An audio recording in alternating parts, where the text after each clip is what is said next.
რას დავბედით? იმაზე რაც ვაკეთებ და იმაზე მოკლედ დროში. შეიძლება მართლაც ევროპაც გავავოცოთ. Поздравляю весь личный состав. კარგი მანევრია ძალიან. დიაპოვნებაში გადაცემაა. ვაშა გადაცემა მოგესალმებათ. თენგიზ გოგოტიშვილის პოდკასტი. გვიყურეთ, მოგვიწონეთ, გამოგვიწერეთ. YouTube-ზე, Facebook-ზე, Instagram-სა და TikTok-ზე.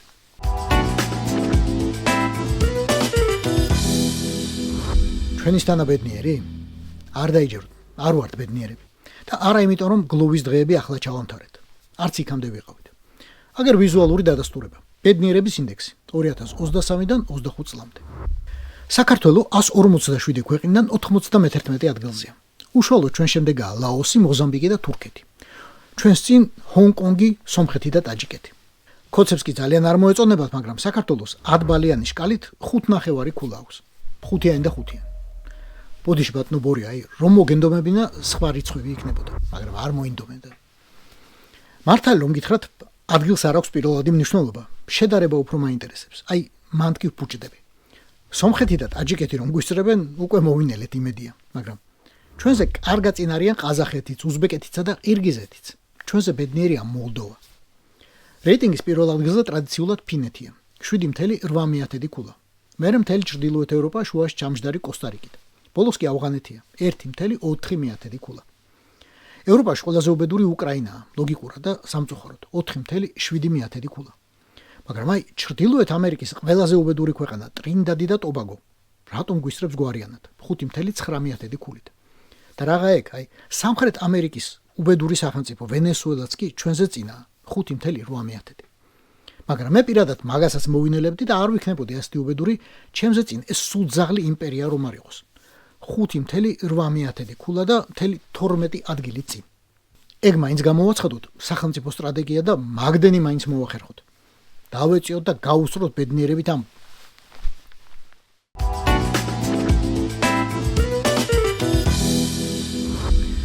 პროჭორულებს ხო ძალიან უყვართ რეიტინგები. ხო, ყველაფერში ასწრებენ ევროკავშირსა და ნატოს ქვეყნებს. ხო და აგერ სომხეთმა გაგვისწრო ახლა. რეიტინგში რომელშიც ჩვენ ყოველთვის უსწრებდით. სომხეთმა ერთ წელიწადში 13 ქულა მოიპოვა და ახლა 54 ქულა აქვს. ჩვენ 51. საქართველოს 25 წლის თავისუფლების რეიტინგში დაკარგა 4 ქულა და მიზეზიც აქვეა, კვლევაში. დემონსტრანტებს დაუპირისპირდა პოლიციის არაპროპორციული ცალა და სისასტიკე, ფიზიკური თავდასხმა, შეურაცხყოფა, კანონის სახელით შეზღუდვა, რომელთა მიზანია საზოგადოებრივ საქმეებში პარტიებისა და სამოქალაქო საზოგადოების მონაწილეობის დაზიანება. კიდევ გინდათ რეიტინგში ჩამოქვეითების მიზეზები? კიდევ არის. ხმების ყიდვამ და დაშინებამ გავლენა იქონია არა მხოლოდ არჩევნების შედეგზე, არამედ იქცა არჩევნების უფრო მასშტაბური გაყალბების პირველ ნაბიჯად. 2018 წლის საპრეზიდენტო არჩევნებს, თუმცა მშვიდობიანი იყო, მოყვა სამდო ცნობები კამპანიის უკანონო დაფინანსების, გავლენიანი პოლიტიკური ელიტების მიერ ხმების ყიდვისა და დაშინების შესახებ. ნოემბერში დანიშნულ არჩევნებამდე, რამდენიმე დღით ადლე, საქართველოს უმდიდრესი ადამიანისა და მართველი ქართული ოცნების დამფუძნებლის ბიძინა ივანიშვილის ფონდი 600.000 ამორჩეველს ვალების ჩამოწერას დაპირდა. მას შემდეგ ქვეყნის არჩევნებს უფრო მძიმე პრობლემები გაუჩნდა, მათ შორის სახელმწიფო რესურსების ბოროტად გამოყენება, ფიზიკური დაშინება, ძალადობა, პოლიტიკური პარტიების ბოიკოტი და საარჩევნო ბიულეტენების ფარულობის დარღვევის საფრთხე. საკმარისია? მაგრამ Freedom House კიდევ ბლომად აქვს ქოცის კუბოში ჩასაჭედებელი ლურსმნები. განათლების სისტემაზე ქართული ოცნების პოლიტიკური კონტროლის დამყარების მცდელობის ფარგლებში მთავრობის მიმართ კრიტიკულად განწყობილი პროფესორები სამსახურიდან გაათავისუფლეს. ქართული ოცნების მთავრობამ ოპოზიციის წინააღმდეგ საპარლამენტო კომისია დააარსა და გადაჭარბებული ან გაყალბებული ბრალდებები დააპატიმრა ისინი, ვინც უარი თქვა მონაწილეობაზე. ამ ნაბიჯებმა 4 ქული დააქვეითა საქართველო, რაც ევრაზიის რეგიონში ყველაზე დიდი უკუსლაა. ხოცისთვის არც პირველი უკუსლაა და თუ კიდევ დარჩა სკამზე არც უკანასკნელი. მაგათი შუბლის ზარღვა გაწყვეტილობა, უბრალოდ შუბლის ზარღვის არ ქონა რომ ვიცი, კიდეც იამაყებენ, ნახეთ ევრაზიაში ყველაზე მაგრები გამოვდექითო. ცუდ საქმეში მართალია, მაგრამ პროჭორულელი მაგას ასდაგიდევთ. თუმცა ანეკდოტი ისაა, რომ ამ გეოგრაფიულ ზონაში ნამდვილი წინსვლა, მდგომარეობის გაუმჯობესება აქვს აფხაზეთს. თუმცა Freedom House-ი აღარ ხსნის ასე როგორ გადემოკრატიულდნენ გადედემოკრატიულები.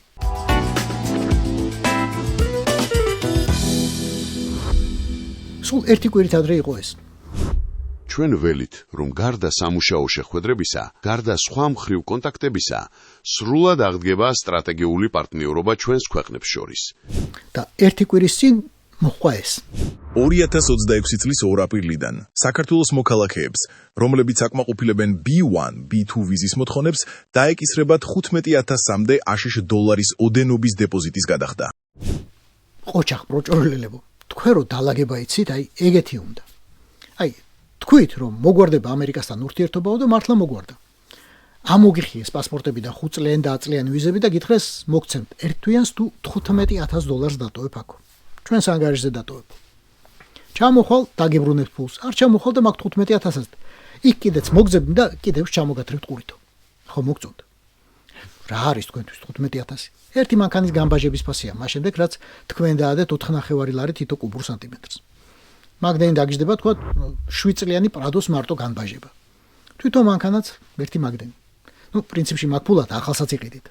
მაგის ფულიც ხო გაქვთ. მაგრამ ეს არ ნიშნავს რომ კითხვები მოიხსნა. კითხვა დარჩა.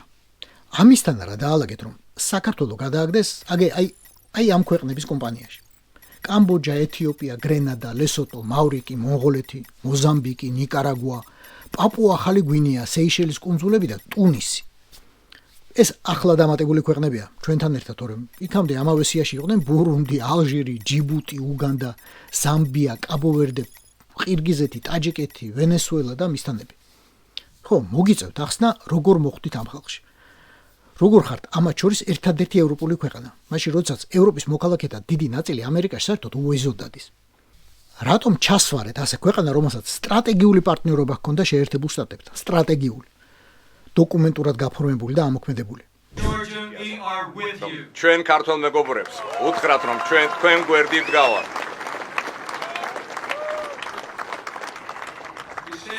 ჩვენ საქართველოს და საქართველოს ხალხის გვერდზე გავართ. ვინც ხარ ვიბრძოდით მათთან ერთად, ვის ჯარსაც ამერიკელები წვრთნიდნენ და ამარაგებდნენ. სადაც მათი პრეზიდენტები, ვიცე-პრეზიდენტები, სენატორები ჩამოდიოდნენ, სახელმწიფო მდივნები, ხან საწნახელში დგებოდნენ, ხან ხინკალს ჭამდნენ, ხან ცეკვავდნენ. მილიონებს ახარჯავდა დემოკრატიის დასაცავად თუ ეკლესიის მონასტრების სარესტავრაციოდ ის ქვეყანა ჩვენ ქვეყანას. როგორ მიიყვანეთ ამ მდგომარეობამდე საქართველოს, როცა 15,000 გთხოვენ ერთ თვიან ვიზაში. უფრო ზუსტად როგორ ჩააჯვით ისე საქმეში, რომ წელი მოbrunდა და ელჩიც კი არ გაღირსათ ამერიკამ. მე ნუ ამიხსნით. მე ვიცი პასუხი. იმას აუხსენით, ვის ჯერ კიდევ იქოციანებს თავს და გაურბის ფიქრს, რომ შემთხვევით თვალი არ აეხილოს თქვენს რუსობაზე. მაგავე ხალხს სჭირდება პასუხი კითხვაზე, რატომ გარბიან ადამიანები საქართველოს, რომელიც თქვენ დემოკრატიისა და ეკონომიკური აყვავების წალკოდად იქცა. შარშან მარტო ევროკავშირში რატომ მოითხოვა თავშესაფარი საქართველოს 15,295 მოქალაქემ. 2024-ში კი 15,103-მა. მათ ადგილს ქვეყანაში თქვენივე დაპირების თანახმად მდიდარი არაბები რომ დაიკავებენ, მაგრამ ეგეც უნდა აუხსნათ ხალხს. და იქვე, მაგრამ ისიც ურჩიეთ, სად გადაიხვეწონ და სად ეძებონ ლუკმაპური, როცა ამერიკის შემდეგ ევროკავშირიც ჩაურაზავს კარს ქართულ პასპორტს. თქვენ თავდაუზოგავიშრომით პროჭორელებო. მხოლოდ და მხოლოდ. და ეს იყო ვაშა გადაცემა. თენგიზ გოგოტიშვილის პოდკასტი. გვიყურეთ, მოგვიწონეთ და გამოგვიწერეთ YouTube-ზე, Facebook-ზე, Instagram-ზე და TikTok-ზე. რას დავიდით? იმაზე მეც ვაგეთებ და იმაზე მოკლედ დროში. შეიძლება მართლაც ევროპას გავავოცოთ. Поздравляю весь личный состав. კარგი მანევრია ძალიან.